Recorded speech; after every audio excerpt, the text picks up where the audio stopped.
All right, once you've given students enough time to assess their peers, it's time to move on to one of the last phases, and that is the grading evaluation phase. So we'll go ahead and move on to that phase. Again, we don't have any students here, so we're not going to see everything that you would see on your own screen once you use this with students.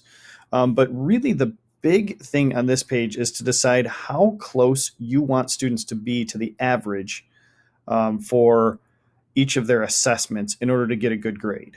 All right, so you basically have one decision here, and that is how close they need to be to that average. So you've got a choice of fair, all the way down to very lax, and all the way up to very strict. So if I chose very strict, they would have to be really, really close to the average on all of the papers they graded. They had to be close to the average in order to get a good grade for grading.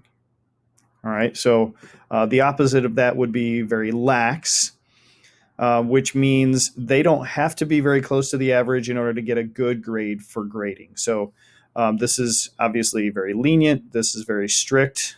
By default, it's set for fair.